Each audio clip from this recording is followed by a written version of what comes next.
और मेरे बच्चों क्या हाल चाल है? How are you? Sat Shri अकाल। ठीक हो ना? बिल्कुल। चलो आगे कंटिन्यू करते हैं।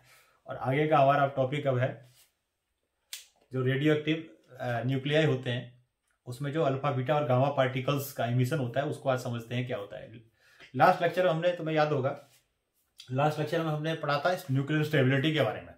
और वहां पर हमने एक न्यूक्लियर स्टेबिलिटी कर्व बनाया था, याद होगा तुम्हें, जिसमें हमने इस तरह से देखा था कि जो लो मास नंबर के एटम्स होते हैं उनके लिए तो ठीक है, न्यूट्रॉन टू प्रोटॉन रेशियो जो होता है ये 1 होता है, n/p 1।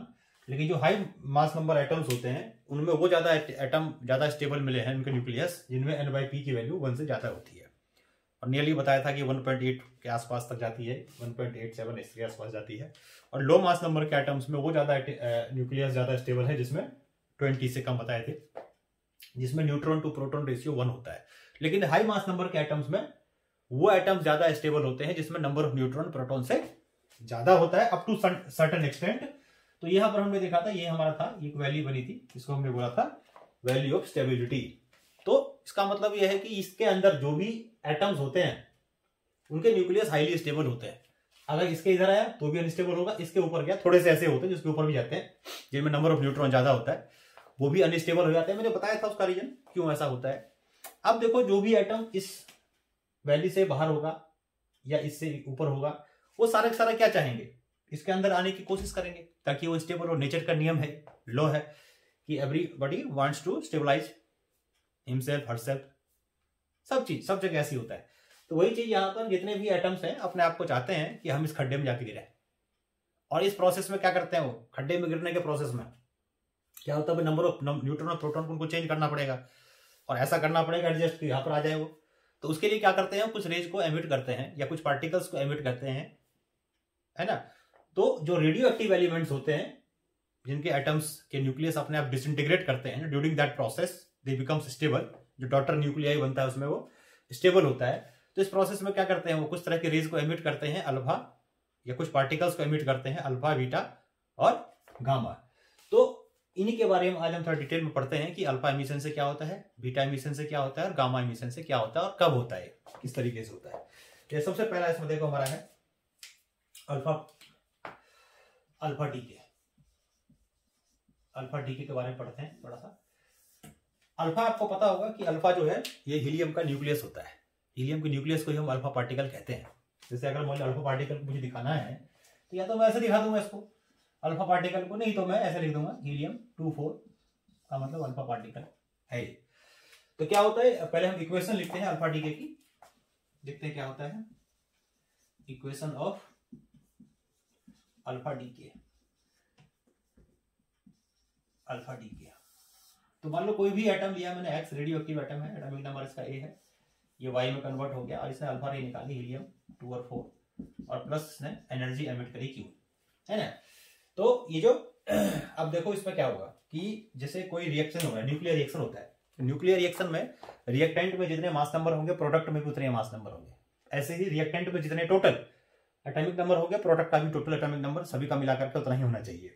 तो इसका मतलब ये है, यहाँ पर जो है एटॉमिक मास नंबर इसका ए है, तो यहाँ पर भी इन दोनों का मास नंबर का सम ए ही होना चाहिए। तो इसका मतलब 4 तो यहाँ चला गया, तो यहाँ कितना बच गया, A-4, इनका इसका सम पूरा आना चाहिए। ऐसे इसका देखो, यहाँ जेड था, यहाँ 2 चला गया, 2 चला गया, तो इसका पास Z-2 बचा। तो इसका मतलब ये जो है इसका एटॉमिक नंबर जो है Z-2 हो गया। अब बैलेंस करने के लिए आप चेक कर सकते हो, this plus this equals to this plus this must be this, ये आपका हो गया। तो इसको हम क्या कहते हैं, अल्फा डीके। ये इक्वेशन है एक सिंपल सी अल्फा डीके की। अब एक ही और चीज देखो कि जब कोई एटम एक्स वाई में कन्वर्ट हुआ तो एटॉमिक नंबर इसका कितना कम हो गया, 2। और आपको पता है जो मॉडर्न पीरियोडिक टेबल है, मॉडर्न पीरियोडिक टेबल में जो क्लासिफिकेशन किया गया है एटम्स को, वो किस बेस पे किया गया है, एटॉमिक नंबर पे बेस पे किया गया है ना। तो इसका मतलब अगर कोई भी एटम मान लो जेड, जिसका एटॉमिक नंबर जेड है, मैं एग्जांपल मान लो बता रहा हूं कि वो सपोज करो 14th ग्रुप का है, जेड 14th ग्रुप का है, तो इसका मतलब उसने 2 इलेक्ट्रॉन निकाल दिए, 2 प्रोटॉन उसने निकाल दिए, 2 उसमें से बाहर निकल गया, एटॉमिक नंबर उसका 2 कम हो गया, Z-2। तो 14 था तो 12 में आ गया, 16 में था तो 14 में आ गया। तो यानी कि अगर ये यहां पर 16 में है तो इसको छोड़ देगा, उससे पहला वाला 15 छोड़ देगा, कौन से ग्रुप में चला जाएगा, 14th ग्रुप में चला जाएगा। यानी ये नया आइटम बनेगा वो, अगर ये 16th पे है तो ये 14th में होगा। अगर ये 12th में है 10th में चला जाएगा। तो इस तरीके से ये दो ग्रुप पीछे चला जाएगा। इसको हम कभी कभी ग्रुप डिस्प्लेसमेंट लॉ भी कहते हैं। तो कोई भी पार्टिकल जब अल्फा रे को एमिट करता है तो अल्फा रे को एमिट करके वो दो ग्रुप पीछे चला जाएगा, और इसको हम कहते हैं अल्फा एमिशन या अल्फा पार्टिकल का एमिशन। और जब देखो कोई पहले, अच्छा एक चीज बताओ तुम्हें, ये अल्फा पार्टिकल का एमिशन कैसे होता है। देखो जो अल्फा पार्टिकल का एमिशन है इसको कैसे होता है, ये सबसे पहले बताई थी अल्फा पार्टिकल का एमिशन वो 1928 में अल्फा एमिशन को डिस्क्राइब किया था। और ये तीन लोगों ने मिलकर के किया था। एक किया था गैमो, तीन लोगों ने मिलकर किया था, गैमो, गर्नी और तीसरे थे इसमें कॉन्डॉन। ये तीन साइंटिस्ट थे, गैमो, गर्नी और कैंडल। 1928 में इन्होंने अल्फा एमिशन के बारे में, जो अल्फा एमिशन होता है उसके बारे में स्टडी किया था। और उन्होंने कहा था कि अल्फा पार्टिकल्स निकलते क्यों हैं। तो गैमन इनके हिसाब से जो न्यूक्लियस होता है ना किसी भी एटम का, उसमें जो प्रोटॉन्स और न्यूट्रॉन्स होते हैं वो अकेले अकेले नहीं होते, बंचेस की फॉर्म में होते हैं। और किसके बंचेस की फॉर्म में होते हैं, वो अल्फा पार्टिकल्स के बंचेस की फॉर्म में होते हैं। अब ये जो अल्फा पार्टिकल्स होते हैं ये न्यूक्लियस के अंदर, किसी भी न्यूक्लियस के अंदर ये अल्फा पार्टिकल मूव करते रहते हैं। न्यूक्लियस के अंदर अल्फा पार्टिकल क्या करते रहते हैं, मूव करते रहते हैं विद वेलोसिटी। जो अल्फा पार्टिकल की वेलोसिटी होती है लगभग 10⁻⁷ मीटर पर सेकंड होती है। और जो इनका जो एनर्जी होती है अल्फा पार्टिकल की वो वेरी करती है, लगभग एनर्जी 4 से 6, इसकी जो एनर्जी होती है 4 मेगा इलेक्ट्रॉन वोल्ट से लेकर के लगभग 6 मेगा इलेक्ट्रॉन वोल्ट तक की इसकी एनर्जी होती है। यानी इस वेलोसिटी से न्यूक्लियस के अंदर रिवॉल्व करता है और इतनी इसके पास जो लगभग एनर्जी होती है 4 to 6 या 9, मान लो 9 तक होती है लगभग, चलो 9 मेगा इलेक्ट्रॉन वोल्ट तक इसकी एनर्जी होती है इसके पास। अब आपको एक चीज पता है कि भाई अल्फा पार्टिकल के पास एनर्जी है इतनी, और उसको निकलने के लिए न्यूक्लियर की जो एनर्जी होती है जो उसको चाहिए न्यूक्लियस से बाहर निकलने के लिए, वो लगभग 10⁻24 मेगा इलेक्ट्रॉन वोल्ट के आसपास उसको एनर्जी चाहिए। यानी कि इतनी एनर्जी चाहिए उसको बाहर निकलने के लिए, न्यूक्लियस से बाहर निकलने के लिए 24 मेगा इलेक्ट्रॉन वोल्ट। तो यानी कि जो अल्फा पार्टिकल्स होते हैं उनके पास जो एनर्जी होती है इतनी होती है, वेलोसिटी इतनी होती है जिससे न्यूक्लियस के अंदर रिवॉल्व करते हैं, घूमते रहते होंगे, और उनको बाहर निकलने के लिए इतनी एनर्जी चाहिए। इसको बोलते हैं एनर्जी बैरियर। क्या बोलेंगे इसको, एनर्जी बैरियर। अब भाई साहब एक चीज मुझे बताओ कि मेरे पास है खर्च करने को 2 रुपया, मेरे पास है खर्च करने को 2 रुपया, और कोई सामान आ रही है 100 रुपए की, मैं कैसे खरीद लूंगा उसको। भाई अल्फा पार्टिकल के पास तो एनर्जी है पिद्दी सी, जरा सी, और उसको चाहिए इतनी न्यूक्लियस से बाहर निकलने के लिए, तो निकलता कैसे है, ये निकलता कैसे। उसके लिए देखो इन्होंने क्या समझाया था कि भाई जो प्रोबेबिलिटी होगी निकलने की वो काफी कम होगी, ये माना ठीक है, रेयरली होगी, लेकिन हम ये नहीं कह सकते कि प्रोबेबिलिटी बिल्कुल 0 होगी, ऐसा नहीं है। ऐसा उन्होंने क्यों कहा, देखो ऐसा उन्होंने यही कहा कि एटम का जो रेडियस होता है, ये एटम का रेडियस, एटम के न्यूक्लियस का रेडियस लगभग 10⁻15 मीटर के आसपास होता है, पता है आपको। ये न्यूक्लियस का रेडियस होता है 10⁻⁻15 मीटर्स लगभग जो है न्यूक्लियस का रेडियस होता है। तो अल्फा पार्टिकल के पास एनर्जी होती है कितनी, एनर्जी होती है 4 to 9 मेगा इलेक्ट्रॉन वोल्ट, चाहिए 24 मेगा इलेक्ट्रॉन वोल्ट, और रेडियस होता है न्यूक्लियस का इतना। तो एक चीज आपको पता है कि ये एटम का न्यूक्लियस है, एक अल्फा पार्टिकल गया एनर्जी के पास आया, लौट गया, फिर गया, टक्कर मार मार के आ रहा है वापस, एनर्जी बैरियर के पास जा रहा है, वापस आ रहा है, नहीं निकल पा रहा, फिर वापस आ रहा है। मान लो ऐसे दीवार है बहुत बड़ी, फांद रहे हैं इसको, नहीं फांद पा रहा, तो क्या करता है बाद में जाकर के, पिक्चर देखिए ना, पिक्चर में क्या देखा आपने, भाई आज सुरंग में जेल बना, जेल में सुरंग बनाएंगे, और जेल में सुरंग बनाने के लिए क्या लगता है पिक्चरों में, एक दिन थोड़ी लगता है, 10 दिन लग जाते हैं। 10 दिन तक वो सुरंग को खोदते रहते हैं, क्योंकि उनके पास औजार होता है जरा सा, इंस्ट्रूमेंट होता है जरा सा, तो खोदने में टाइम तो उनके पास वो थोड़ी है जेसीबी की खुदाई कर दो, सुरंग बना दो, है ना, चुपचाप करते हैं, है ना। तो उससे क्या करते हैं, बहुत दिन टाइम लगता है, खोदते लास्ट में खोद के निकल गए, वही काम यही करता है। अल्फा पार्टिकल कमजोर है लेकिन हारा हुआ नहीं है, एनर्जी कम है, चाहिए ज्यादा, लेकिन हार नहीं मानता है। क्या करता है पता है? ये चक्कर काटता रहता है, ऐसे भागता रहेगा, ऐसे भागता रहेगा, ऐसे भागता रहेगा, ऐसे भागता रहेगा, और ये 1 सेकंड में 10⁻22 बार एनर्जी बैरियर को टक्कर मार देता है। ऐसे मान लो आप, 1 सेकंड में 10⁻22 ये फ्रीक्वेंसी है चक्कर काटने की, ये फ्रीक्वेंसी है चक्कर काटने की। 1 सेकंड में यहां पर 10⁻22 बार आता है। मान लो एक बार जब आया तो प्रोबेबिलिटी थी बाहर निकलने की स्मॉल p। समझा रहा हूं, नोट करना नहीं है, कोई जरूरत नहीं है, समझा रहा हूं आपको ऐसी बस क्यों निकलता है। तो एक की पावर जो थी वो एक बार निकलने की, एक बार आया प्रोबेबिलिटी निकलने की स्मॉल p या कुछ ही मान लो। अब इसने 1 सेकंड में कितनी बार चक्कर काटे भाई? इतनी। तो 1 सेकंड में जो प्रोबेबिलिटी होगी उसकी बाहर निकलने की, कैपिटल P मान लिया, ये तो बहुत ज्यादा होगी। क्यों? क्योंकि ये फैक्टर काम करता है। 10⁻22 आया आया आया, टक्कर मारा मारा मारा मारा मारा मारा मारा, गड्ढा खोद रहा है, धीरे धीरे खोद रहा है, खोद रहा है, खोद रहा है, खोद रहा है, कभी तो खोद के बाहर निकल गया। हार नहीं मानी इस टाइम, इतनी बार चक्कर काटता गया, ये भाग कर दिया काम उसने तमाम। यही अल्फा पार्टिकल करता है। यानी प्रोबेबिलिटी जो होती है निकलने की बहुत कम होती है, लेकिन हार नहीं मानता और खोद खोद के बाहर निकल जाता है। ये हमें किन्होंने कहा था? गैमो, गर्नी और कॉन्डन साहब ने कहा था कि भाई साहब निकल सकता है, कमजोर है लेकिन हारा हुआ नहीं है, टक्कर मार मार के बाहर। इस इफेक्ट को पता है क्या कहते हैं? टनल इफेक्ट कहते हैं। टनल इफेक्ट, वही टनल नाम से पता होगा, टनल खोदना मैं बता रहा था अभी, tunnelling effect, this is called tunnelling effect. Tunnelling effect कहते हैं इसको, ठीक है। तो इस तरीके से हम कह सकते हैं there is some finite probability to escape the alpha particle from the nucleus of atom. क्योंकि जैसे वैसे भी nuclear force short range force होता है, डिस्टेंस बढ़ेगा अपने आप न्यूक्लियर फोर्स कम हो जाएगा, प्रोबेबिलिटी और बढ़ जाएगी। तो कहने का मतलब ये जो है, इस वजह से हम कह सकते हैं कि अल्फा पार्टिकल का एमिशन होता है। अब ये तो हो गई कहानी अल्फा पार्टिकल की, अल्फा पार्टिकल निकलता क्यों है। याद रहेगा कुछ चीज, क्या क्या बताई? इतनी वेलोसिटी होती है, इतनी एनर्जी होती है, प्रोबेबिलिटी निकलने की बहुत कम होती है क्योंकि इतना चाहिए, लेकिन रेडियस क्योंकि बहुत छोटा होता है न्यूक्लियस का, तो लगभग जो फ्रीक्वेंसी होती है उसकी चक्कर काटने की चक्कर भिंडी बन जाता है, चक्कर भिंडी बना रहता है,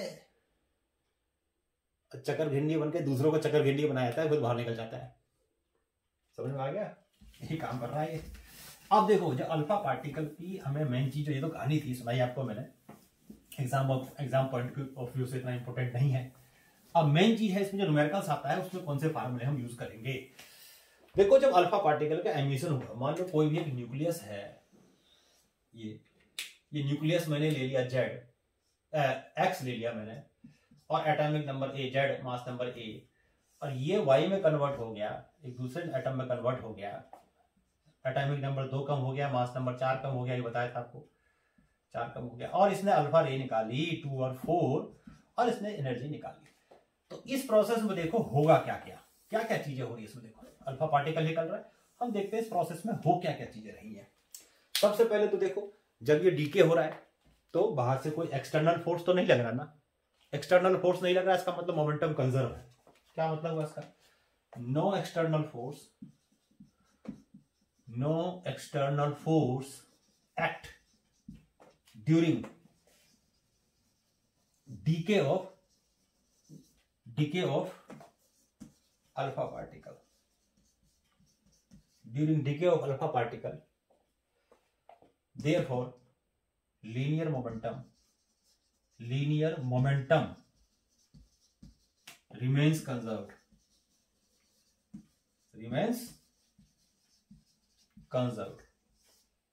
तो लीनियर मोमेंटम है वो कंजर्व रहेगा, कंजर्व है ना।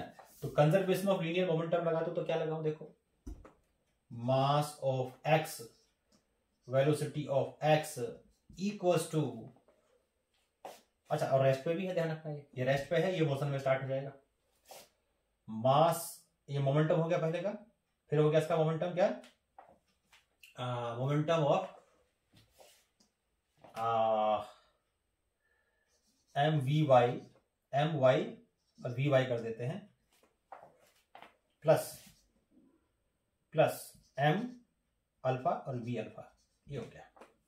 ठीक है, अब ये चीज जो मोमेंटम है वो 0 है क्योंकि न्यूक्लियस रेस्ट पे था, पहले पूरा आइटम रेस्ट पे है। तो इसका मतलब ये हो गया कि एम वाई वी वाई, इसको मैंने 0 कर दिया, चलो 0 equal to M Y V Y plus M X M alpha V alpha. तो यहां से अगर हम सॉल्व करेंगे आगे तो ये आ जाएगा हमारा M Y V Y equal to M alpha V alpha, ये माइनस में आएगा, मैग्नीट्यूड करेंगे दोनों का सेम आएगा, M Y V Y equal to M alpha V alpha. अब एक चीज देखो कि जब ये अल्फा पार्टिकल एमिट करता है, तो जब ये अल्फा पार्टिकल एमिट करता है तो जो डॉटर, इसको डॉटर न्यूक्लियाई बोलते हैं, इसको पेरेंट न्यूक्लियाई बोलते हैं। तो जो डॉटर न्यूक्लियाई होता है, जो यहां से डॉटर न्यूक्लियाई निकलता है, उसका मोमेंटम होगा इतना, दोनों का मोमेंटम इक्वल, पहले तो इक्वल और अपोजिट होगा कंजर्वेशन मोमेंटम के हिसाब से। दूसरी चीज अगर एक चीज और ध्यान से देखो कि जो अल्फा पार्टिकल का डॉटर न्यूक्लियाई, जो अल्फा पार्टिकल का जो एमिशन होता है हमेशा हैवी न्यूक्लियस में होता है, तो इसका मास जो होगा बहुत ज्यादा होगा वाई का, और इसका मास काफी कम होगा। तो नेचुरल सी बात है, दोनों का प्रोडक्ट अगर सेम है, ये मास बहुत ज्यादा है तो ये वेलोसिटी क्या होगी, काफी कम होगी, ये मास कम है तो ये वेलोसिटी काफी ज्यादा होगी। तो ऐसे मान लो कि जब अल्फा पार्टिकल न्यूक्लियस से बाहर निकलता है, क्योंकि न्यूक्लियस का मास बहुत ज्यादा होता है, तो मोमेंटम तो सेम है, तो मास अगर ज्यादा है तो न्यूक्लियस की वेलोसिटी, जो डॉटर न्यूक्लियाई है उसकी जो वेलोसिटी होगी काफी कम होगी, बहुत कम होगी as compared to alpha particle. तो जब अल्फा डीके होता है तो अल्फा पार्टिकल की जो वेलोसिटी होती है वो काफी ज्यादा होती है as compared to the daughter nuclei. अब यानी ये नहीं कह सकते कि डॉटर न्यूक्लियाई की कुछ नहीं होती, होती है, क्योंकि लेकिन फिर भी क्योंकि मास में बहुत ज्यादा डिफरेंस है, तो डॉटर न्यूक्लियाई की जो वेलोसिटी होती है काफी कम होती है, स्पीड काफी कम होती है, और अल्फा पार्टिकल काफी हाई स्पीड से ट्रेवल करता है। तो ये तो हो गया मोमेंटम कंजर्वेशन की बात। अब आते हैं कि जब ये एमिशन होता है और क्यू मान लो टोटल एनर्जी निकली, तो टोटल एनर्जी का कितना हिस्सा अल्फा पार्टिकल को मिला और कितना हिस्सा उसको मिला। तो पहले इसके लिए निकालते हैं हम क्यू वैल्यू। तो क्यू वैल्यू कैसे निकालोगे, देखो Q value of alpha decay, जब अल्फा डीके करोगे तो क्यू वैल्यू क्या होगी, कितना कितना वो निकलेगा, कितनी एनर्जी निकलेगी। तो उसके लिए क्या करोगे आप, सिंपल सी चीज है, इसका मास लो भाई, मास क्या होगा, मास ऑफ एक्स में माइनस कर दोगे किसका, mass of Y plus mass of alpha, ये मास माइनस कर दिया है ना, तो ये आ गया मास में चेंज, और इसको किससे मल्टीप्लाई कर दो, सी स्क्वायर से। और मैंने आपको बताया था कि ये मासेज जो होते हैं नॉर्मली एएमयू में होते हैं, तो सी स्क्वायर की बजाय आप क्या लिख दो, आप क्या लिख दो, आप लिख दो उसको 931.5। तो ये जो एनर्जी आ जाएगी आपकी मेगा इलेक्ट्रॉन वोल्ट में, यहां से जूल में आएगी, अगर आप केजी में लेते हो उसको, तो मैंने पहले बता चुका इस चीज को, तो वही चीज है, बाइंडिंग एनर्जी बताया था। तो ये हमारा मेगा इलेक्ट्रॉन वोल्ट में आएगी energy 931.5 mega electron volt energy इतनी यहां पर आएगी या रिलीज होगी। अब ये एनर्जी जो रिलीज होगी, इस एनर्जी का कुछ हिस्सा मैंने बताया, कुछ हिस्सा जाएगा किसके पास, क्योंकि काइनेटिक एनर्जी वेलोसिटी तो दोनों पास है ना, स्पीड तो कुछ हिस्सा जाएगा किसके पास, अल्फा पार्टिकल के पास, कुछ जाएगा किसके पास, डॉटर न्यूक्लियाई के पास। कितना जाएगा अल्फा के पास, कितना जाएगा डॉटर के पास, देखते हैं, सॉल्व करते हैं इसको। तो उसके लिए ये उतार लिया, पॉज करके उतार लो, मैं आगे बढ़ रहा हूं, ठीक है, चलो हाँ जी, अब आगे बढ़ते हैं।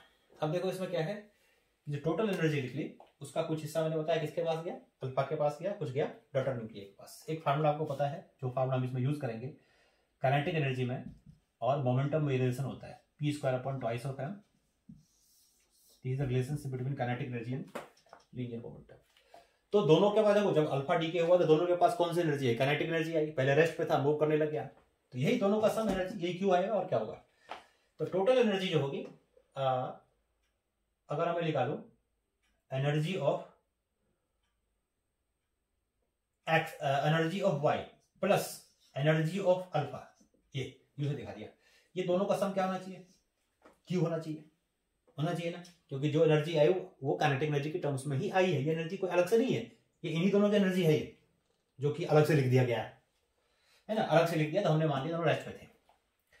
अच्छा यू वाई कितना होगा, देखो P Y square upon twice of mass of Y, है ना, plus P alpha square upon twice of mass of alpha equal to Q.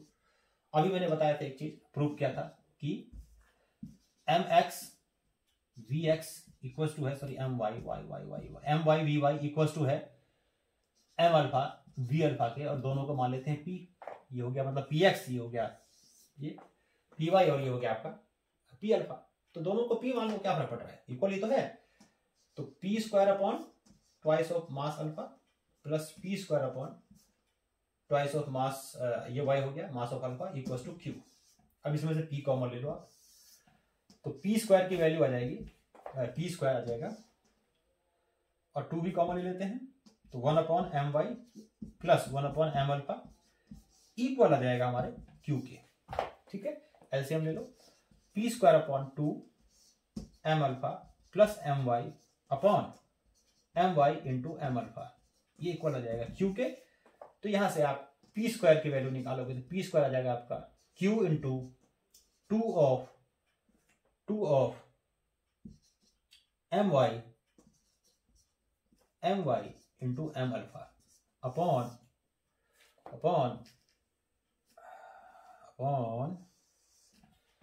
आ जाएगा किसके, M alpha plus M Y, क्या जाएगा। तो ये पी स्क्वायर आ गया।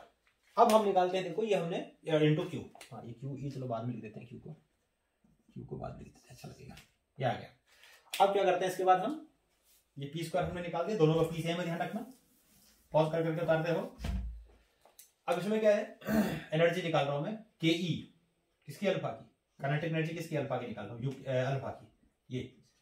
तो काइनेटिक एनर्जी अल्फा लूंगा तो क्या करूंगा, पी स्क्वायर, पी दोनों का सेम है, 2 मास ऑफ अल्फा लूंगा, मास ऑफ अल्फा, पी ये डाल देता हूं, पी स्क्वायर की वैल्यू तो है ये, तो कितना आ गया फिर ये 2 mass of Y mass of alpha upon mass of alpha plus mass of Y, ये किसकी वैल्यू आ गई, पी स्क्वायर की, और इंटू क्यू, और into 1 upon twice of M alpha, alpha cut गया अल्फा, तो कितना आ गया, 2 से कट गया 2, तो काइनेटिक एनर्जी ऑफ अल्फा आ गया M Y upon M alpha plus M Y into Q. देख लो जी, ये आ गई एनर्जी। अब एक चीज देखो भाई,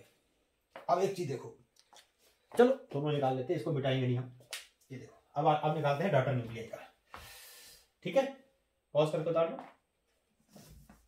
आगे बढ़ते हैं।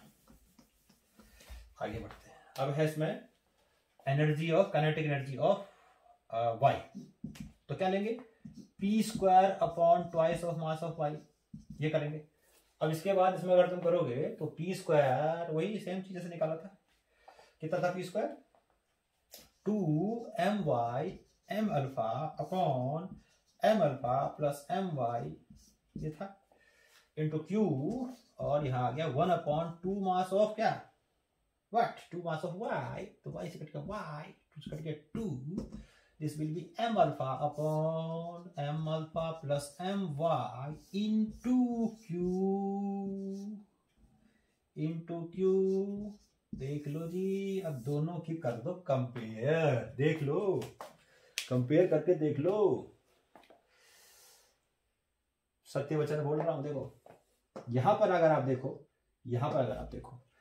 तो यहां पर तो डिनोमिनेटर सेम है, यहां है मास ऑफ वाई, यहां है मास ऑफ अल्फा। भाई साहब मास ऑफ वाई बहुत ज्यादा होगा मास ऑफ अल्फा से, तो ये चीज जो आएगी ना, ये चीज ये इससे बहुत ज्यादा आएगी। और ये चीज अगर ऐसा हुआ, क्यों तो सेम है, तो इसका मतलब यू अल्फा बहुत ज्यादा होगा यू वाई से, यानी कि most of the kinetic energy is shared bye, is taken by क्या, अल्फा पार्टिकल। बची खुची एनर्जी अल्फा ने कहा था चल तू भी ले ले, लेकिन ज्यादातर एनर्जी मैं रखूंगा, ये अल्फा ने कहा। और कितनी एनर्जी रखी अल्फा ने, इतनी, डॉटर को कितनी दे दी, इतनी, दोनों को ऐड करोगे तो आ जाएगा वही क्यू, करके देख लो। तो ये एनर्जी एमिशन हो गया अल्फा पार्टिकल का। ऐसे हम निकालेंगे एनर्जी, जो फार्मूला पहले बताया था। और उसके बाद ये मैंने बताया कि ये एनर्जी टोटल कहा जाएगी, किस एनर्जी शेयर्ड बाय, पहले चाहे तो लिख देते हैं यहाँ पर, this energy is shared by both alpha particle as well as daughter nuclei, but most of the energy is imparted in the, लिख देते हैं, चलो इसको मिटा देते हैं, कोई जरूरत नहीं अल्फा की, अल्फा का हमने काम कर दिया, अब क्या अल्फा करेगा, आपका अल्फा का हमने काम कर दिया भाई। तो फ्रॉम 1 and 2 ऐसे लिख देते हैं, है ना। तो most of the energy black pen use करूंगा मैं तो, is most of the energy released is imparted in the kinetic energy of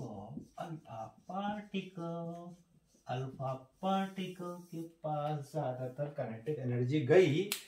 तो ये मैंने आपको बताया अल्फा एमिशन। सबसे पहले अल्फा एमिशन की इक्वेशन बताई, उसके बाद बताया कि अल्फा एमिशन में होता क्या है, मास नंबर कैसे चेंज होता है, एटॉमिक नंबर कैसे चेंज होता है। फिर मैंने आपको मोमेंटम कंजर्वेशन में बताया कि मोमेंटम कंजर्व होता है, सब में होगा कंजर्व, और उससे हमने देखा कि जितना मोमेंटम फॉरवर्ड मोमेंटम होगा डॉटर न्यूक्लियाई का, उतना ही बैकवर्ड मोमेंटम होगा उसका अल्फा पार्टिकल का। इस कंसेप्ट को यूज करके फिर हमने देखा कि अल्फा पार्टिकल के पास काइनेटिक एनर्जी कितनी आई और डॉटर न्यूक्लियाई के पास कितनी आई, और इसको हमने कंपेयर जब किया तो हमें पता लगा भाई साहब अल्फा पार्टिकल तो सरदार है, सारी एनर्जी हड़प गया, लगभग सारी एनर्जी हड़प गया, बची खुची एनर्जी गरीबों को दान कर दिया इसने डॉटर न्यूक्लियाई को, थोड़ी सी तू ले जा, बाकी सारी मेरी है। बहुत सही है, चलो जी खत्म कहानी इसकी, मेरिकल्स देखेंगे बाद में, आगे करते हैं। अच्छा इसमें एक और चीज याद रखना, जाते जाते इसमें ये बता ही दूं खत्म करते करते इसके, कि जब अल्फा पार्टिकल का एमिशन होता है तो न्यूट्रॉन टू प्रोटॉन रेशियो क्या होता है, क्या करता है, इंक्रीज करता है कि डिक्रीज करता है। देखो एक एग्जांपल लेके कर लेते हैं चलो, कि जब अल्फा पार्टिकल का एमिशन होगा तो neutron to proton ratio increase करेगा डिक्रीज करेगा। मान लो एल्यूमिनियम है, एल्यूमिनियम कितना होता है भाई साहब 13 और 20 रेडियो एक्टिव है, और ये मान लो सोडियम में कन्वर्ट हो गया, 2 निकला ना 11 बच गया, और 4 हो गया 24, अल्फा पार्टिकल निकाला 2 और 4 और क्यू निकला। ठीक, यहां क्या होगा न्यूट्रॉन टू प्रोटॉन रेशियो बताओ, n/p क्या होगा 28 - 13/13। यहां क्या होगा, यहां होगा n/p 24 में से 11 गया तो 24, अभी करते हैं भाई जल्दी क्या है ना। तो यहां पर हो गया कितना रेशियो 5 और 1 15/13। यहाँ आ गया रेशियो कितना n/p, क्या आ गया हमारा आ गया कितना आ गया 13/11। अब यहाँ पर देखो आप अपने आप डिवाइड कर लेना, 15/13 की जो वैल्यू आएगी ना ये कम आएगी किसके 13/11 से, ये वैल्यू कम हो गई बढ़ गई। तो अल्फा एमिशन में न्यूट्रॉन टू प्रोटॉन रेशियो क्या होता है, neutron to proton ratio increase कर जाता है, neutron to proton ratio increase कर जाता है, और इंक्रीज करके अपने आप को कहां घुसा देता है, अपने आप को घुसा देता है स्टेबिलिटी, वैल्यू ऑफ स्टेबिलिटी में। याद रखना इस चीज को। आगे आते हैं बीटा एमिशन। तो बीटा एमिशन देखो जी, बीटा पार्टिकल 2 तरह का होता है, एक होता है बीटा प्लस और बीटा माइनस। बीटा प्लस को कैसे दिखाते हैं, प्लस माइनस लिखते हैं पहले, -1 और 0, मास नंबर इसका 0 होता है, इलेक्ट्रॉन के जैसे होता है, फास्ट मूविंग इलेक्ट्रॉन। और ये हो गया +1 और 0 ये। तो इसको हम कभी कभी पॉजिट्रॉन भी कहते हैं, मतलब बीटा प्लस को पॉजिट्रॉन कहते हैं, ध्यान रखना ये। तो ये 2 तरह का होता है, दोनों की इक्वेशन बनाओगे बेसिक कंसेप्ट वही होगा, mass number same atomic number same. Mass number में कितना दोनों तरफ का ऐड करोगे तो सेम होना चाहिए, एटॉमिक नंबर रिएक्टेंट प्रोडक्ट का सब सेम होना चाहिए। देखो अब कहते हैं equation of beta decay, equation of beta decay. तो बीटा डीके पहले मैं बीटा माइनस का बना रहा हूं, चलो ठीक है, मास 0 होता है ये। तो x एक एटम है, z इसका एटॉमिक नंबर है, इसका मास नंबर है, इसने ये y में कन्वर्ट हो गया, इसने बीटा रे निकाल दी, -1 और 0, और एनर्जी इसने निकाली। क्यों, अब बताओ जी, z है 1 सम सेम होना चाहिए ना, तो आपको 1 प्लस नहीं करना पड़ेगा एक। भाई सिंपल सी थियरी है, अगर न्यूक्लियस में से एक बीटा बाहर जाएगा तो प्रोटॉन न्यूट्रॉन में कन्वर्ट हो जाएगा, एक न्यूट्रॉन एक्स्ट्रा आ जाएगा मेरे मालिक। एक न्यूट्रॉन अगर एक्स्ट्रा आ गया तो न्यूट्रॉन टू प्रोटॉन रेशियो क्या होगा, इंक्रीज करेगा। यहां पर समझ में आ गया है? तो एक अगर इसमें हो गया तो ये इंक्रीज कर गया, क्या इंक्रीज कर गया, नंबर ऑफ प्रोटॉन, सॉरी मैंने उल्टा बोल गया भाई, यहां डिक्रीज करेगा। अगर यहां पर एक अल्फा पार्टिकल को एमिट करता है, माइनस की बात करो, प्लस की पॉजिट्रॉन होता है वो अलग चीज है। जब यहां पर ये एमिट होगा तो माइनस होगा, तो यहां एक बढ़ जाएगा, प्रोटॉन का नंबर बढ़ गया, तो न्यूट्रॉन यानी कि भाई कोई भी प्रोटॉन एक जब बीटा पार्टिकल को एमिट करेगा, है ना, तो बीटा माइनस को जब एमिट करेगा तो फिर वो उसका एटॉमिक नंबर 1 बढ़ जाएगा, यानी उसके अंदर एक एक्स्ट्रा प्रोटॉन आ गया। से मान लो एक एक्स्ट्रा प्रोटॉन आ गया, पहले न्यूट्रॉन था उसने निकाल दिया, एक नेगेटिव चार्ज दे दिया, उसके पास पॉजिटिव चार्ज बचा ना, तो यहां डिक्रीज किया, वहां इंक्रीज किया था, यहां डिक्रीज किया। ध्यान रखना इस चीज को, मैं उल्टा बोल गया था, माफी चाहता हूं उसके लिए। तो ये आ गया इसमें। अब इसमें साथ में देखो एक और चीज, अभी एक और बड़ी इसमें ड्रामेटिक चीज होती है, पता है आपको? वहां पर तो हमने देखा था कि अल्फा पार्टिकल में क्या होता है कि जो एनर्जी रिलीज होती है वो काइनेटिक एनर्जी में चली जाती है, ज्यादातर अल्फा पार्टिकल की काइनेटिक एनर्जी थोड़ी बहुत डॉटर न्यूक्लियर। यहाँ क्या होता है पता है आपको कि यहाँ जब बीटा पार्टिकल का एमिशन होता है तो इसके साथ एक एंटी न्यूट्रिनो, ऐसे लिख देते हैं इसको, चलो एंटी न्यूट्रिनो, एक और एनर्जी पार्टिकल एमिट होता है हमेशा, एंटाई न्यूट्रिनो कहते हैं कुछ लोग इसको, मैं इसको एंटी न्यूट्रिनो बोलता हूं, कुछ लोग इसको एंटाई भी बोलते हैं, एंटाई बोलते एक ही बात है, क्या फर्क पड़ता है। तो एंटाई न्यूट्रिनो या एंटी न्यूट्रिनो का एमिशन यहां से होता है। अब देखो ये होता क्यों है पता है आपको? देखो एक बड़ी इंपॉर्टेंट सी चीज देखी गई, एक अलग सी चीज देखी गई कि जब बीटा पार्टिकल का एमिशन हुआ ना, तो एक ही न्यूक्लियाई से मान लो कोई एक न्यूक्लियाई है, जैसे मान लिया रेडियो एक्टिव एग्जाम्पल ले लिया, जो भी लिया था अभी पीछे, मान लो C14 ले लिया, मान लो वो बीटा पार्टिकल का एमिशन कर रहा है। तो जो C14 बीटा पार्टिकल का एमिशन करेगा, कार्बन 14, तो एक बार अगर वो एमिट करता है कोई C14 तो बीटा पार्टिकल की एनर्जी कुछ होती है, दूसरी बार जब वो एमिट करता है एनर्जी कुछ होती है, तीसरी बार जब वो एमिट करता है तो एनर्जी कुछ होती है। यानी कि अगर यहां टोटल एनर्जी निकली, सपोज करो कुछ एनर्जी मान लो मैंने लिया 15 mega electron volt, 15 mega electron volt energy निकली। अब ये बता रहा हूं ये क्यों निकलता है साथ में, 15 मेगा इलेक्ट्रॉन वोल्ट की मान लो एनर्जी यहां से निकली, टोटल क्यू आया, क्यू जो आया इसका क्यू वैल्यू मान लो 15 मेगा इलेक्ट्रॉन वोल्ट आया, ये इतनी एनर्जी रिलीज हुई। अब उसके ये एनर्जी दो हिस्सों में बंटना चाहिए यहां भी, है ना। अब इसमें एक और चीज, बीटा पार्टिकल का मास इतना कम होता है ना, बीटा पार्टिकल का मास इतना कम होता है, भाई इलेक्ट्रॉन है, और जब वो न्यूक्लियस से बाहर निकलेगा तो न्यूक्लियस को धक्का मार देगा क्या। मैं यहां दीवार है मेरे साथ में बगल में, मैं सारे रात सारे दिन अगर दीवार पकड़ खड़ा धक्का मारता रहूं, मैं तोड़ दूंगा से, नहीं तोड़ पाऊंगा ना, कुछ हिला पाऊंगा, ऐसे हिला भी नहीं पाऊंगा ना। तो इसका मतलब अगर कोई डॉटर न्यूक्लियाई है, डॉटर न्यूक्लियाई से अगर बीटा पार्टिकल निकला होगा तो उसमें डॉटर न्यूक्लियाई का क्या कर लिया होगा भाई, बताओ, डॉटर न्यूक्लियाई का क्या कर लिया होगा भाई, क्या कर लिया होगा, कुछ नहीं कर पाया होगा, ये उसको हिला भी नहीं पाया होगा, लेकिन मोमेंटम तो कंजर्व है। तो इसका मतलब जितनी एनर्जी रिलीज हुई वो किसके पास जानी चाहिए, काइनेटिक एनर्जी के फॉर्म में, बीटा के पास जानी चाहिए ना, नहीं जाती। वही चीज बता रहा हूं। होता क्या है कि जब बीटा पार्ट जो टोटल एनर्जी निकलती है एक ही एटम से, मान लो कई सारे बीटा निकल रहे हैं, एक एटम लिया बीटा निकला, दूसरा एटम लिया उसी का बीटा निकला, तीसरा एटम लिया कार्बन का बीटा निकला। तो ये देखा गया है कि जो बीटा अलग अलग एटम से जो बीटा पार्टिकल निकलते हैं उनकी एनर्जी अलग अलग होती है। जैसे मान लो एक बार 2 मेगा इलेक्ट्रॉन वोल्ट के साथ निकला, एक बार 6 मेगा इलेक्ट्रॉन वोल्ट से निकला, एक बार मान लो मैंने लीजिए कि 8 मेगा इलेक्ट्रॉन वोल्ट से निकला, ऐसे मतलब इस तरह से होता है। तो ये इसका मतलब यहां पे 15 इंच रिलीज हुई, 2 मिला, पहली बार में 2 गया, तो बाकी के बाकी 13 कहां गए, एनर्जी कहां गई, 6 निकला तो बाकी का बाकी जो बच गया 9 मेगा इलेक्ट्रॉन वोल्ट एनर्जी कहां गई। ऐसे तो एनर्जी कहाँ गई, कुछ पता है कहाँ गई एनर्जी? वो एनर्जी गई, ये जो एनर्जी गई ना, ये एनर्जी गई यहां,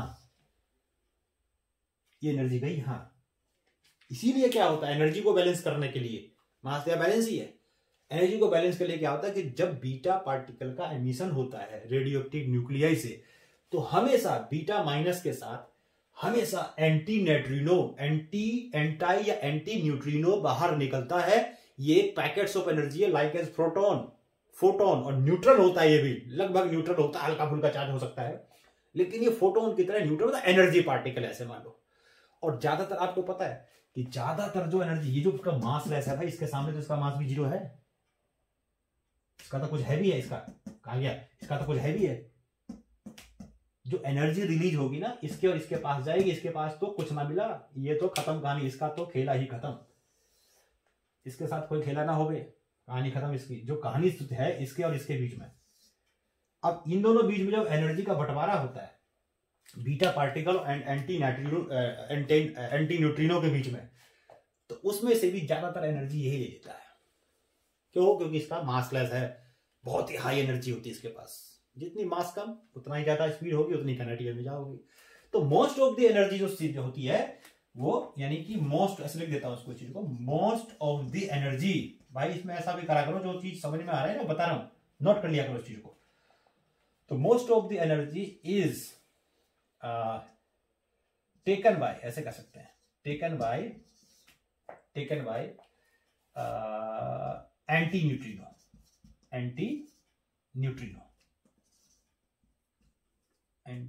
न्यूट्रिनो, ज्यादातर एनर्जी जो है वो एंटी न्यूट्रिनो ले लेता है। डॉटर न्यूक्लियाई के पास तो जाता ही नहीं है, इसके पास तो एनर्जी है 0, लगभग 0 है ना।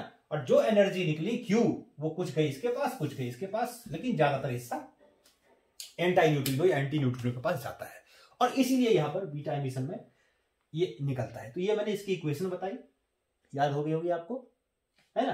अब कोई भी अगर हम बीटा एमिशन लेते हैं तो एग्जांपल लेकर के समझा सकते हैं कि बीटा एमिशन जब होता है तो कैसे कैसे एमिशन होता है। कोई भी इक्वेशन ले लो, बीटा एमिशन क्या फर्क पड़ रहा है। जैसे मान लो मैं कोई बीटा एमिशन की इक्वेशन ले लेता हूं, तो एग्जांपल भी लिख देते हैं यहां पर, चलो एक तो एग्जांपल हो गया, एग्जांपल ऑफ बीटा -0 एमिशन। इसके एमिशन का एग्जांपल हम लिख सकते हैं, कौन सा, ये लिख दो आप, जैसे कौन सा कैसे, मान लो ये है थोरियम है, TH, थोरियम का एटॉमिक नंबर होता है, थोरियम का एटॉमिक नंबर होता है, थोरियम का एटॉमिक नंबर होता है, इसका थोरियम का एटॉमिक नंबर कितना हो गया इसका, 90, सॉरी 90, और इसका मास नंबर हो गया 234 थोरियम का।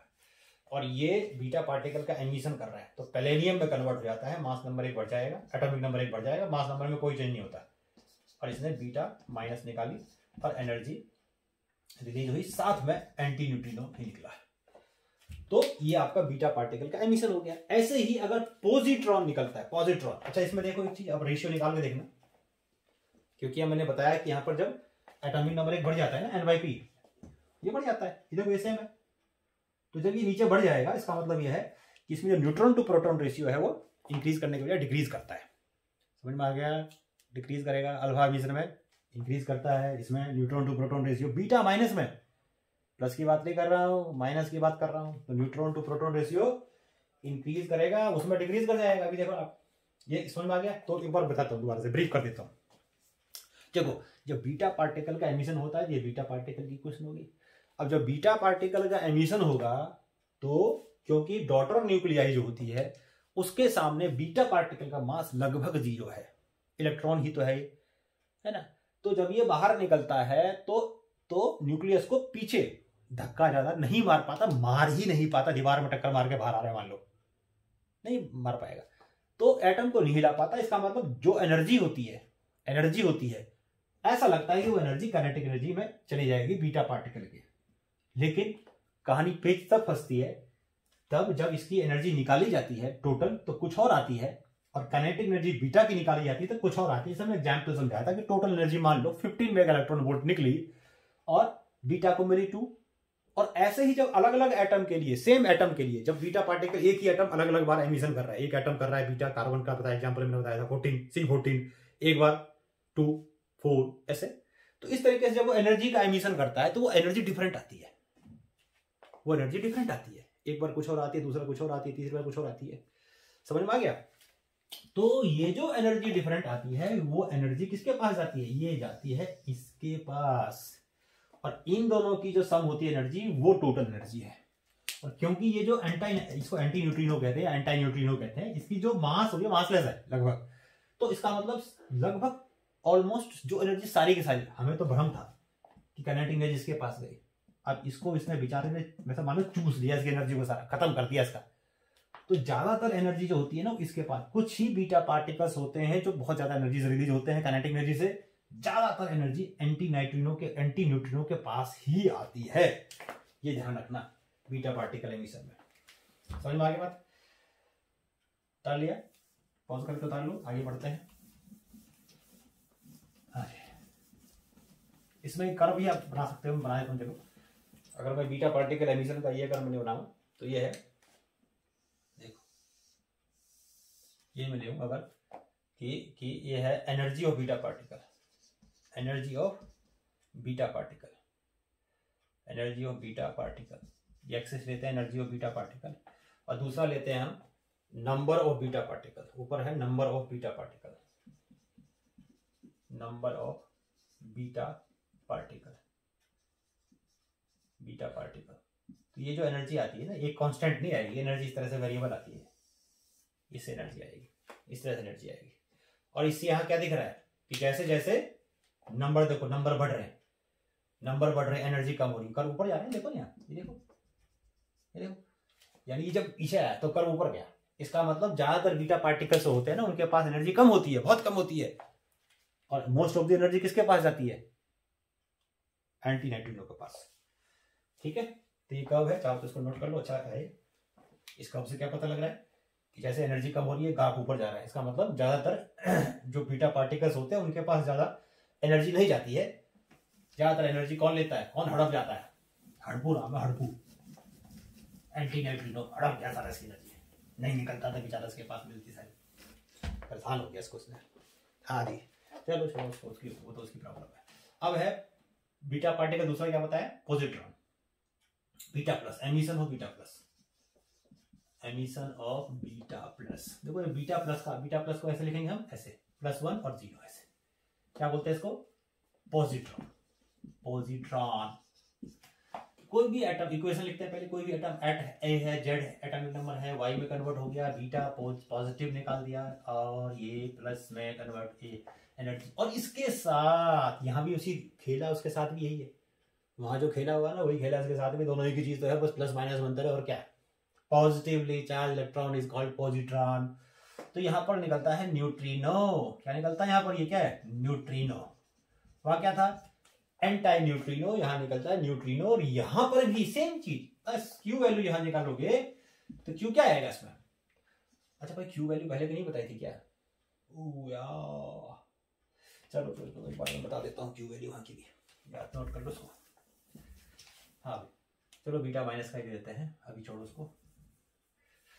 तो बीटा -1 और 0, तो इसमें जो एनर्जी का एमिशन होगा कैसे होगा? देखो मास ऑफ क्यू वैल्यू, उसी में नीचे नोट कर लेना, ये जाएगा mass of X minus mass of Y plus mass of beta, और क्या मास ऑफ बीटा, क्या मास ऑफ इलेक्ट्रॉन ही डाल दो ना इसमें, ये आ गया, और इंटू c², अगर masses, mass in mass in KG, और mass of X minus mass of Y plus ME into 931.5, ये टोटल एनर्जी आएगी।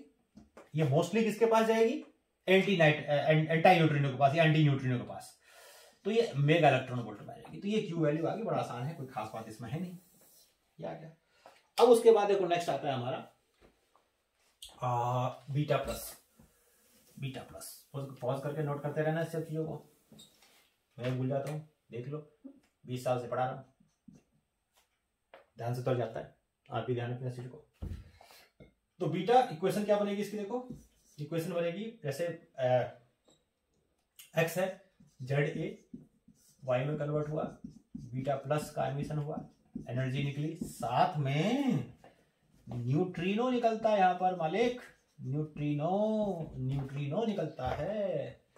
अब देखो सम सेम करो, यहाँ जेड है या +1 है तो जेड -1 होना चाहिए ना, वहां क्या था +1, वहां एटॉमिक नंबर क्या हुआ था, एटॉमिक नंबर बढ़ गया था ना, वहां पर माइनस था तो यहाँ पर हमने प्लस कर दिया था जिससे वो जेड के इक्वल हो गया था ना, याद रखना। तो यहाँ पर क्या हुआ अब ये, अच्छा बीटा माइनस का एमिशन हुआ था तो जेड प्लस में हुआ था, एक ग्रुप आगे चला गया था, ग्रुप डिस्प्लेसमेंट लो, यहाँ जब होगा तो एक ग्रुप पीछे आ जाएगा, यानी कि अगर 14th में है तो 13th में आ जाएगा, उसमें क्या था 14th में था तो 15th में चला जाएगा, एक ग्रुप आगे चला जाएगा। मास नंबर में यहाँ भी कोई चेंज नहीं आता। तो ये इसकी क्या आ गई, ये इसकी इक्वेशन आ गई, किसकी, ये इक्वेशन आ गई आपकी बीटा प्लस एमिशन की, ठीक है।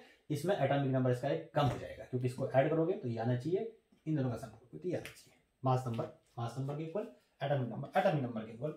यहाँ भी वही चीज सब कुछ देखो, इक्वेशन तो है, कंसेप्ट बेसिक कंसेप्ट एक ही है, बस ग्रुप डिस्प्लेसमेंट थोड़ा अलग है, उसमें एक ग्रुप पीछे चला गया, उसमें ग्रुप आगे चला गया, और अल्फा पार्टिकल देखा था हमने, 2 ग्रुप पीछे चला गया था, जिसको हम ग्रुप डिस्प्लेसमेंट लॉ कहते हैं।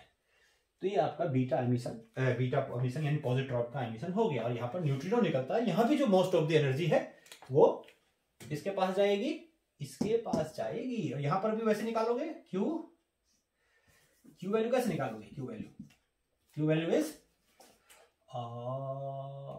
मास of Y minus mass of X minus mass of Y, वही सेम चीज तो है यार, एमई पॉजिट्रॉन सेम है, और इनटू क्या, इनटू 931.5 सेम चीज है, ये आ गया।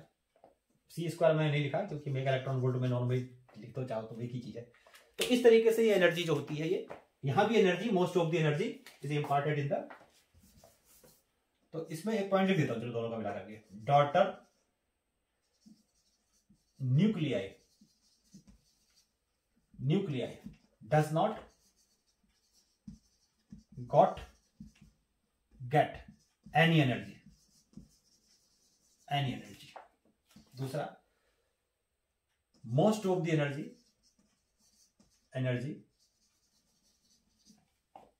Energy is captured by, capture बोलेंगे इसको, हमला कर दिया डाकू ने, कैप्चर्ड बाय एंटी न्यूट्रिनो और न्यूट्रिनो, ठीक। Very few energy imparted in the kinetic energy of beta particle। तो ये आपका बीटा एमिशन हो गया, समझ में आ गया होगा अच्छे से, आ गया। आगे बढ़ते हैं, पॉज करके उतार लिया। अभी एक चीज और बताया मैंने आपको कि जब बीटा माइनस का भी करके देख लिया, कोई भी एग्जांपल ले लेना, बीटा माइनस का जब आप एमिशन करोगे तो न्यूट्रॉन टू प्रोटॉन रेशियो क्या करेगा, डिक्रीज करेगा। यहाँ पर क्या कर रहा है, देखो ना, ये काम हो रहा है नीचे, यहाँ इंक्रीज हो जाएगा, माशाल्लाह हो रहा है यहाँ पर, इसकी तरह काम कर रहा है, अल्फा एमिशन की तरह, वहां भी इंक्रीज कर रहा था, यहाँ भी इंक्रीज करेगा। समझ में आ गया, आगे बढ़े, पॉज करके नोट करते रहो। हाँ, अब देखो क्या है, एक और बड़ा इंपॉर्टेंट प्रोसेस है इसी में ही, इसको हम कहते हैं इलेक्ट्रॉन कैप्चर भी होता है कभी कभी, इलेक्ट्रॉन कैप्चर। देखो उस पर क्या है, कुछ ऐसे, ये सिर्फ होता है हैवी न्यूक्लियस में, जिसका एटॉमिक नंबर बहुत ज्यादा होता है, उसमें होता है। अब ऐसे एटम्स में क्या होता है जिसका एटॉमिक नंबर बहुत ज्यादा होता है, तो उस केस में क्या होता है कि जो एटम है का जो न्यूक्लियस है उसमें प्रोटॉन्स बहुत ज्यादा है, और प्रोटॉन ज्यादा है तो अनस्टेबल है। अपने आप को स्टेबल कैसे करेगा, कुछ ना कुछ तो करेगा वो। तो उसमें क्या होता है कि ऐसे न्यूक्लियस के अंदर जो न्यूक्लियस है उसके पास में जो सबसे नजदीक का होता है, के सेल कहते हैं, पता है आपको, के सेल कहते हैं, फिर उसके बाद के एल आता है, फिर एम आता है। तो क्योंकि ऐसे एटम के न्यूक्लियस अनस्टेबल होते हैं तो ये भी अपने आप को स्टेबल करने की कोशिश करेंगे। और ये कैसे करेंगे, देखो ये क्या करते हैं, और ये सिर्फ हैवी न्यूक्लियस में होता है, ध्यान रखना है। ये क्या करता है, क्योंकि इसका जो इलेक्ट्रोस्टैटिक अट्रैक्टिव फोर्स होगा बहुत ज्यादा होगा और इसके जो के सेल होंगे बहुत पास होते हैं। तो होता क्या है कि जब इसको मौका मिला ना, डकैती डाल देता है। जैसे ही इसको मौका मिला फट से पकड़ लिया, फट से पकड़ लिया, खून चूस लिया, ड्रैकुला है। तो ये हैवी न्यूक्लियस में होता है और ये क्या करता है, सिर्फ किसमें होता है, के सेल के इलेक्ट्रॉन्स को अपनी तरफ खींच लेगा। और जैसे x है मान लो z इंटू ए, इसने इलेक्ट्रॉन कैप्चर किया, इलेक्ट्रॉन कैप्चर मान लो E माइनस दिखा दिया, जीरो, मास जीरो दिखा दिया इसका। तो इसने इलेक्ट्रॉन कैप्चर किया और क्या हो गया, ये देखो यहाँ दोनों का सेम सेम होना चाहिए अब। और इसमें इसने इसका हो गया z, क्या होना चाहिए, z माइनस वन, सॉरी, हाँ a। तो इसमें क्या हो गया फिर ये, और इस प्रोसेस में देखो इलेक्ट्रॉन कैप्चर हुआ और इसमें फिर एनर्जी रिलीज हुई। तो जो एनर्जी रिलीज होती है फिर वो अपने आप को, ये एनर्जी को स्टेबलाइज करने के लिए यूज करता है, एनर्जी को अपने आप को स्टेबलाइज करने के लिए यूज करता है। तो इस तरह की चीजों में क्या होता है, इसको हम कहते हैं इलेक्ट्रॉन कैप्चर। यहां पर भी आप देख सकते हो क्या हो रहा है, यहां पर ये सी सेम है, ये चीज घट रही है, तो डिनोमिनेटर घट रहा होगा नंबर ऑफ, तो न्यूट्रॉन टू प्रोटॉन रेशियो बढ़ रहा होगा। ध्यान रखना है चीज को। इसको इलेक्ट्रॉन कैप्चर होता है सिर्फ किसमें होता है, हैवी न्यूक्लियस में होता है। ठीक है, अब एक चीज देखो, एक और आपको कुछ बताता हूं कि अगर,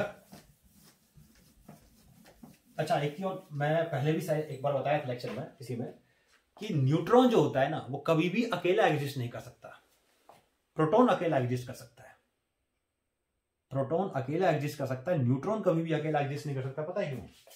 जैसे मान लो न्यूट्रॉन था, ये प्रोटॉन में कन्वर्ट हुआ और उसने, मतलब चार्ज भी जीरो, ये भी जीरो, इसका क्या होगा प्रोटॉन का, प्रोटॉन को जब मैं ऐसे लिख देता हूं, चलो प्रोटॉन लिख दिया, चार्ज इसका +1 और ये है मास कुछ भी m मान लेते हैं इसका।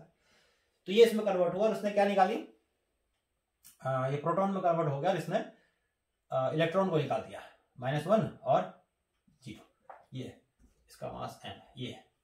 अब एक चीज देखो, ये जो रिएक्शन है ना, अब ये प्रोटॉन का जो मास होता है, mass of proton slightly less होता है मास ऑफ इलेक्ट्रॉन से, slightly less of mass of neutron से। तो इसका मतलब जो मास डिफेक्ट आएगा इसमें डेल्टा एम जो आएगा इसमें वो ग्रेटर देन 0 आएगा, यानी रिएक्टेंट का मास ज्यादा होगा, प्रोडक्ट का मास ज्यादा होगा। तो ये रिएक्शन एक्सोथर्मिक है। क्या है फिर ये? एक्सोथर्मिक है, एक्सोथर्मिक है, यानी न्यूट्रॉन प्रोटॉन में कन्वर्ट हो सकता है, लेकिन प्रोटॉन अगर न्यूट्रॉन में कन्वर्ट हो रहा है, मतलब इसका मास हो गया +1 एटॉमिक नंबर और ये हो गया मास m मान लो इसका, तो ये अगर न्यूट्रॉन में कन्वर्ट होगा तो चार्ज हो जाएगा इसका 0 और मास उसका वही रहेगा, चार्ज हो जाएगा इसका 0, मास वही रहेगा, और प्लस क्या निकालेगा, E प्लस, इस तरह से कोई इसने पॉजिटिव चार्ज प्रोड्यूस कर दिया, पॉजिटिव। अब इसमें देखो क्या है कि जब प्रोटॉन न्यूट्रॉन में कन्वर्ट होगा तो न्यूट्रॉन का जो मास होता है ना, ये ज्यादा होता है मास ऑफ न्यूट्रॉन प्रोटॉन से, मास ऑफ प्रोटॉन से ज्यादा होगा। तो इसमें जो डेल्टा एम आएगा, डेल्टा एम जो आएगा वो नेगेटिव आएगा, और नेगेटिव अगर डेल्टा एम आया तो इसका मतलब मास में कमी आ रही है। तो ऐसे रिएक्शन क्या बोलेंगे हम, एंडोथर्मिक, एंडोथर्मिक। तो ये रिएक्शन अपने आप पॉसिबल नहीं है, कराना पड़ेगा। ये रिएक्शन अपने आप नहीं हो सकता, कराना पड़ेगा। इसका मतलब प्रोटॉन को अगर न्यूट्रॉन में कन्वर्ट करना है तो एनर्जी देनी पड़ेगी, यानी कि वो अपने आप में स्टेबल है, अपने आप में स्टेबल है। ये स्टेबल प्रोटॉन अकेला रह सकता है, अकेला रह सकता है, रह सकता है। क्यों? क्योंकि अगर प्रोटॉन से न्यूट्रॉन में कन्वर्ट होगा तो एंडोथर्मिक हो जाएगा, जो कि पॉसिबल नहीं है, देना पड़ेगा एनर्जी। लेकिन जब ये इसमें कन्वर्ट होता है इसमें जब कन्वर्ट होता है, mass of proton is less then mass of neutron. तो ये जो रिएक्शन, ये क्या है, ये रिएक्शन जो है फिजिबल रिएक्शन है, मतलब ये एक्सोथर्मिक है, ये रिएक्शन पॉसिबल है, एक्सोथर्मिक है, एक्सोथर्मिक।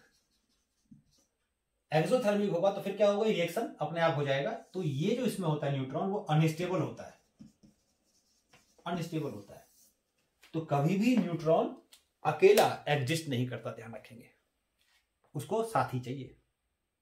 ये इसलिए देखो अभी हाइड्रोजन देखा है ना, H11, उसमें एक ही प्रोटॉन हो सकता है। भाई कितना स्टेबल है H11, है ना, तो वो स्टेबल है, लेकिन भाई प्रोटॉन या न्यूट्रॉन भी तो हो सकता था। फिर न्यूट्रल कैसे होता है, ये भी चीज अलग बात है। लेकिन वहां प्रोटॉन अकेला है, इसका मतलब वो स्टेबल है, हाईली स्टेबल होता है H11, लेकिन न्यूक्लियरली। लेकिन ऐसा कोई भी एलिमेंट नहीं जिसमें न्यूट्रॉन अकेला हो, या हम कह सकते हैं कि न्यूट्रॉन अकेला एग्जिस्ट कर ही नहीं सकता। ये मान लो, उसको हमेशा साथी चाहिए, प्रोटॉन चाहिए साथ में, अकेला कभी भी नहीं रह सकता है। तो इसलिए ये चीज पॉसिबल नहीं है, ये पॉसिबल है। समझ में आ गया? तो ये सारी चीजें जो आपको मैंने बताई आज, ये सारा का सारा मैंने, अच्छा इसमें एक और चीज है क्या भाई, एक और कर लेते हैं इसको खत्म। लास्ट में हमारा रह गया इसमें अब गामा डी के।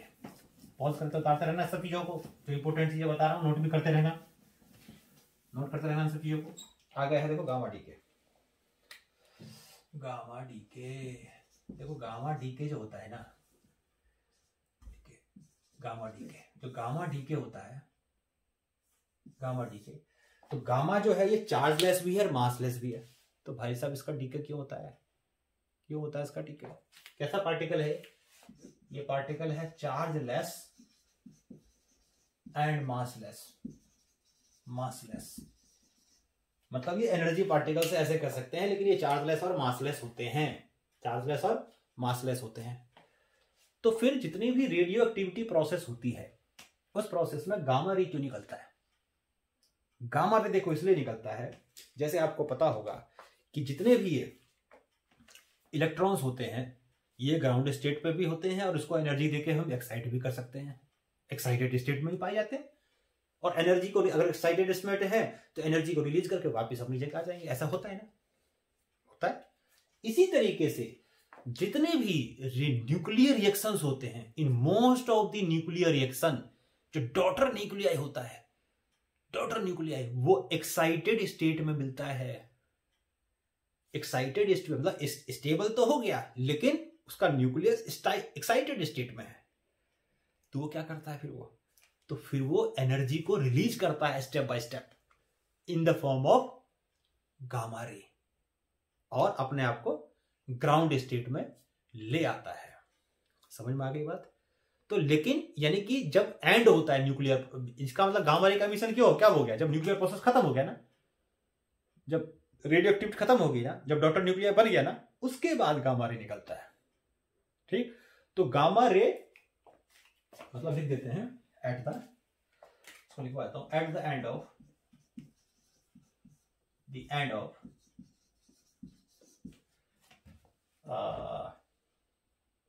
न्यूक्लियर रिएक्शन, या at the end of radioactivity लिख लो, radio activity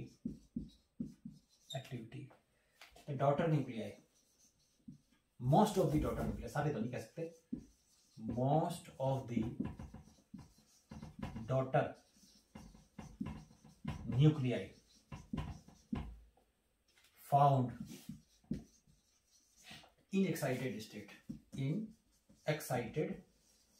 state, most of the daughter nuclei is found in the excited state. Therefore they releases energy and return in ground state. Therefore they releases energy, एक काम और करते हैं, release energy in the form of gamma rays and return क्या, and acquire its ground state. इस तरीके से जो है वो हम कह सकते हैं कि इसीलिए जो है गामा डी के होता है। अब एक चीज और मैं बड़ी इंपॉर्टेंट बात आपको बता दूं कि जब भी कोई भी इन रेडिएशंस का एमिशन होता है अल्फा बीटा और गामा का, तो या तो उसमें अल्फा रे निकलेगा, एक साथ में दोनों नहीं निकल सकते, या तो अल्फा रे निकलेगा या बीटा रे निकलेगा। एंड ऑल्सो एक साथ में एक से ज्यादा अल्फा, एक साथ में की बात कर रहा हूं, स्टेप बाय स्टेप चल सकता है, एक बार निकला फिर दूसरा निकला, तीसरी बार निकला, चौथा बार, और तब तक चलता रहेगा ये जब तक वो एक ही, वैसे केमिकल रिएक्शन में होता है ना, बैलेंस करते हो 2 से मल्टीप्लाई 3 से मल्टीप्लाई इसी करके रखिए। यहां करने की जरूरत नहीं है, इससे आजाद हो तुम, यहां कोई बैलेंस नहीं करना आपको। कोई भी न्यूक्लियर रिएक्शन होता है, जैसे मैंने बताया कोई भी डीके होता है, तो या तो उसमें अल्फा रे निकलेगा या बीटा रे निकलेगा, दोनों एक साथ नहीं निकलेंगे कभी भी।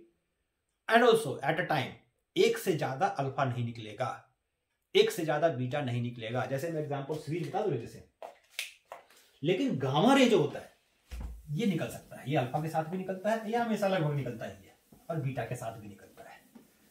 अच्छा पहले एग्जांपल लिख लो आप, एग्जांपल ऑफ गामा डीके लिख लेते हैं, example of gamma decay. Example वैसे आप बुक्स में से भी, एनसीईआरटी बड़ा अच्छा एग्जांपल दिया हुआ, वही मैं लिख रहा हूँ, आप बुक में से भी देख के लिख सकते हो, कोई बात नहीं है। सब एग्जांपल याद करो, 2 2 3 3 4 4। जैसे कोबाल्ट है, कोबाल्ट का जो एटॉमिक नंबर होता है ये होता है आपका 27 और मास नंबर होता है इसका 60। ये बीटा का एमिशन कर रहा है, देखो ये बीटा का एमिशन कर रहा है, बीटा पार्टिकल एमिट कर रहा है, बीटा -10 का एमिशन कर रहा है, और ये कन्वर्ट हो जाता है, पता है किसमें, ये कन्वर्ट हो जाता है निकिल में, ये Ni में कन्वर्ट हो जाता है। और क्योंकि बीटा का एमिशन किया है तो इन दोनों का सम अगला आना चाहिए ना, तो 26 हो गया और ये 60 ही रह गया। अब ये जो निकिल बना है इसमें, निकिल ये स्टेबल तो होता है, लेकिन इसका न्यूक्लियस सेकंड एक्साइटेड स्टेट में होता है, तो ये क्या करेगा, गामा अपनी एनर्जी को रिलीज करेगा और उसका न्यूक्लियस अपने स्टेबल एटम में एक जगह जाके कोने में जाके छुप जाएंगे।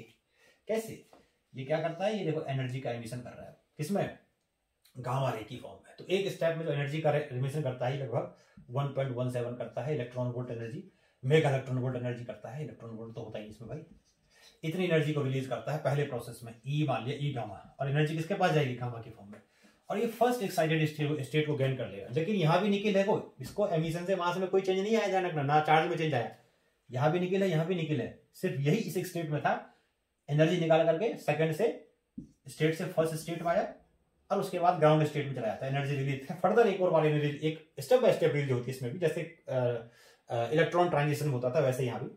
तो इसमें जो है फिर दोबारा से एनर्जी रिलीज होती है लगभग 1.33 ई गामा की फॉर्म में, गामा 1 कर दो उसको, गामा 2 कर दो, ऐसे दोबारा से एनर्जी निकलती है मेगा इलेक्ट्रॉन वोल्ट में, और ये निकल अपने ग्राउंड स्टेट को ऑब्टेन कर लेता है और यहाँ आके रिएक्शन हो जाती है, खत्म। तो हमेशा ज्ञान जो गामा रे का एमिशन होगा वो बीटा और अल्फा के साथ होता है, लेकिन मैंने बताया आपको एक साथ एक से ज्यादा बीटा नहीं होगा, एक से ज्यादा अल्फा नहीं होगा, एक ही रिएक्शन में एक ही बार में अल्फा और बीटा साथ में नहीं निकलेंगे, गामा हमेशा होता है। तो कोई भी चीज अगर आप बनाओगे, जैसे मान लो एक मैं एग्जांपल बता रहा था अभी, ये तो खत्म हो गया, नोट कर लो उसको, नोट कर लो, कर लिया होगा, पॉज करके नोट कर लो, एग्जांपल कर लिया। अब जैसे मान लो देखो ये जैसे कोई मान लो x है, ZA किसमें कन्वर्ट हुआ, y में, मान लो अल्फा रे निकाल दिया, तो Z-2 A-4। अब ये नहीं है कि यहाँ अल्फा भी कर दिया, बीटा भी कर दिया, सब कुछ कर दिया एक साथ, ऐसा नहीं होगा, एक बार में निकलेगा, हो सकता है दोबारा भी अल्फा निकल जाए, कुछ भी हो सकता है भाई। तो ये हो गया आपका A माइनस, फिर दोबारा से कितना आ जाएगा, A-8 y का y1 कर देता हूँ और Z-4, उसके बाद हो सकता है कि बीटा माइनस का एमिशन हो जाए, कुछ भी हो जाए। तो बीटा माइनस का एमिशन हुआ तो ए में तो कोई चेंज आया नहीं बपुआ, एटॉमिक नंबर क्या हो गया इसका, एक, इसका सम आना चाहिए ना, तो Z-5 हो गया इसका। अभी इसमें एमिशन हुआ है तो Z- नहीं होगा, Z होगा इसका, Z-3 हो जाएगा इसका, है ना, मतलब एमिशन का मतलब ये चीज यहाँ निकला है ना, तो इसको ऐड करोगे तो आना चाहिए। तो ये आपका हो गया, ऐसे आगे की प्रोसेस ये तब तक चलता रहेगा जब तक ये एंड तभी होगा इसका जाकर, इसको सीरीज बोलते हैं, सीरीज ऑफ न्यूक्लियर रिएक्शन, और ये तभी जाके एंड होगा जब वो स्टेबल न्यूक्लियर बन जाएगा। समझ में आ गया। अब इसमें जाते जाते ये लेड तक स्टेबल होता है, लेड के बाद फिर वो अनस्टेबल होना शुरू हो जाता है। कोई भी न्यूक्लियर लेड के बाद अनस्टेबिलिटी आने लगती है हैवी न्यूक्लियस में, उससे पहले स्टेबल होते हैं लगभग। तो ये आपका ऐसे इस तरह से मैं बताया, याद रखना, ये आगे न्यूमेरिकल्स में काम आएगा। तो ये आज हमने अल्फा बीटा और गामा एमिशंस के बारे में पढ़ा। उम्मीद करता हूं आपको समझ में आया होगा। अगले चैप्टर में हम कुछ इसके न्यूमेरिकल्स करेंगे, अगले क्लास में, अगले क्लास में यानी अगले लेक्चर में हम इनके कुछ न्यूमेरिकल्स करेंगे और साथ में हम शुरू करेंगे laws of radioactivity. Radioactivity की शुरुआत करेंगे। अभी तो हमने एमिशंस किए, रेडियो एक्टिविटी में ही एमिशंस निकलते हैं। अगली क्लास में हम रेडियो एक्टिविटी के बारे में पढ़ेंगे, क्या होता है रेडियो एक्टिविटी, इक्वेशन क्या होती है, हाफ लाइफ क्या होता है, और साथ में थोड़े से हम इनके न्यूमेरिकल्स भी करेंगे। समझ में आया? तो आज के लिए हम इतना ही रखते हैं, बाकी अगले लेक्चर में। समझ में आया हो? बात हुई है, समझ में आया हो तो क्या करना है, लाइक करना है, सब्सक्राइब करना है, शेयर करना है। इतनी मेहनत करता हूं, कुछ तो करो। रात भर जाग रहा हूं भाई, 2-3-2:30 बज रहे हैं इस टाइम। लाइक करना है, लाइक करना है, अच्छा लगे तो करना, कोई बात नहीं। लाइक करना है, शेयर करना है, सब्सक्राइब करना है